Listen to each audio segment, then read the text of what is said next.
8ನೇ ತರಗತಿ ಸಮಾಜ ವಿಜ್ಞಾನ ವಿಷಯದ ಭರತವರ್ಷ ಭಾರತದ ಭೌಗೋಳಿಕ ಲಕ್ಷಣಗಳು ಮತ್ತು ಪ್ರಾಗೈತಿಹಾಸಿಕ ಕಾಲ ಅಧ್ಯಾಯದ ಪ್ರಶ್ನೋತ್ತರಗಳು.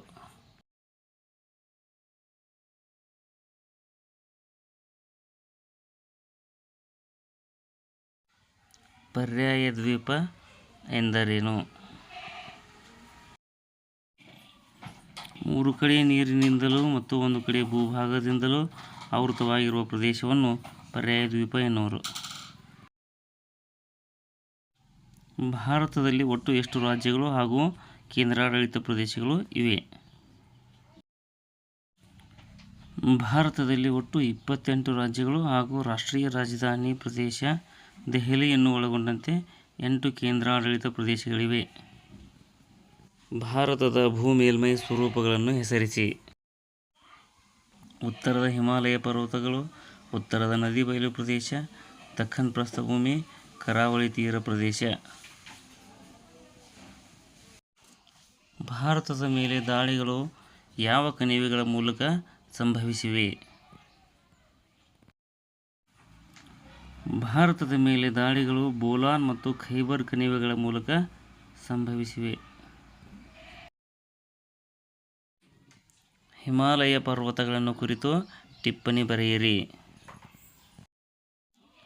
ಹಿಮಾಲಯ ಪರ್ವತ ಶ್ರೇಣಿಯು ಜಗತ್ತಿನಲ್ಲೇ ಅತ್ಯಂತ ಎತ್ತರವಾದ ಶಿಖರಗಳನ್ನು ಒಳಗೊಂಡಿದೆ. ಭಾರತದ ಸುರಕ್ಷತೆಯನ್ನು ಹಾಗೂ ಭದ್ರತೆಯನ್ನು ಕಾಯ್ದಿರಿಸಲು ಸಹಾಯಕವಾಗಿದೆ. ಉತ್ತರದ ನದಿ ಬಯಲು ಪ್ರದೇಶದ ಕುರಿತು ಟಿಪ್ಪಣಿ ಬರೆಯಿರಿ.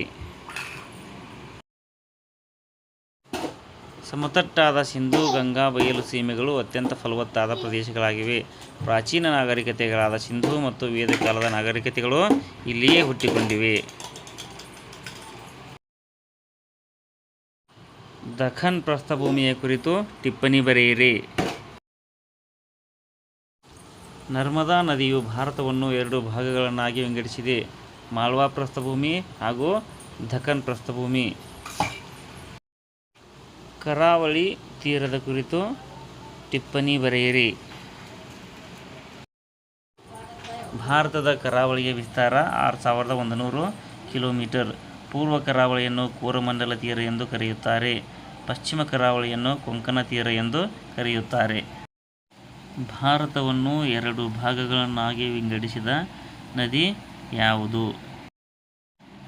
ನರ್ಮದಾ ನದಿ. ಪ್ರಾಗೈತಿಹಾಸಿಕ ಕಾಲ ಎಂದರೇನು? ಮಾನವನು ಲೇಖನ ಕಲೆಯನ್ನು ಕಂಡುಹಿಡಿಯುವುದಕ್ಕೆ ಮೊದಲಿನ ಕಾಲವನ್ನು ಪ್ರಾಗೈತಿಹಾಸಿಕ ಕಾಲ ಎನ್ನುವರು. ಪ್ರಾಗೈತಿಹಾಸಿಕ ಕಾಲವನ್ನು ಚರಿತ್ರೆಯ ಪೂರ್ವಕಾಲವೆಂದು ಕರೆಯುತ್ತಾರೆ. ಏಕೆ? ಈ ಕಾಲಘಟ್ಟದಲ್ಲಿ ಭಾಷೆಯ ಬೆಳವಣಿಗೆ ಹಾಗೂ ಲಿಪಿಯ ಬಳಕೆಯ ಬಗ್ಗೆ ನಮಗೆ ಆಧಾರಗಳು ಸಿಗದೇ ಇರುವುದರಿಂದ ಇದನ್ನು ಚರಿತ್ರೆಯ ಪೂರ್ವಕಾಲವೆಂದು ಕರೆಯುತ್ತಾರೆ.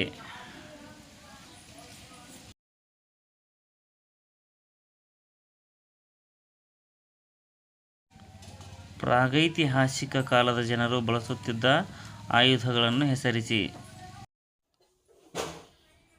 ಪ್ರಾಗೈತಿಹಾಸಿಕ ಕಾಲದ ಜನರು ಶಿಲೆ, ಕಟ್ಟಿಗೆ ಹಾಗೂ ಎಲುಬುಗಳಿಂದ ತಯಾರಿಸಿದ ಆಯುಧಗಳನ್ನು ಬಳಸುತ್ತಿದ್ದರು. ಪ್ರಾಗೈತಿಹಾಸಿಕ ಕಾಲದ ಕುರುಹುಗಳು ಭಾರತದಲ್ಲಿ ಎಲ್ಲಿ ಲಭ್ಯವಾಗಿವೆ? ಭೀಂಬೆಟ್ಕಾ, ಹುಣಸಗಿ, ಕರ್ನೂಲ್. ಪಶುಸಂಗೋಪನೆ ಮತ್ತು ಹೈನುಗಾರಿಕೆಯು ಹೇಗೆ ಪ್ರಾರಂಭವಾಯಿತು? ಪ್ರಾಣಿಗಳ ಸ್ವಭಾವ, ಆಹಾರದ ರೀತಿ ಮತ್ತು ಸಂತತಿ ವೃದ್ಧಿಯ ಬಗ್ಗೆ ತಿಳಿದುಕೊಂಡರು. ಕೆಲ ಪ್ರಾಣಿಗಳನ್ನು ಹಿಡಿದು ತಂದು ಪೋಷಿಸತೊಡಗಿದರು. ಹೀಗೆ ಪಶುಸಂಗೋಪನೆ ಮತ್ತು ಹೈನುಗಾರಿಕೆ ಪ್ರಾರಂಭವಾಯಿತು.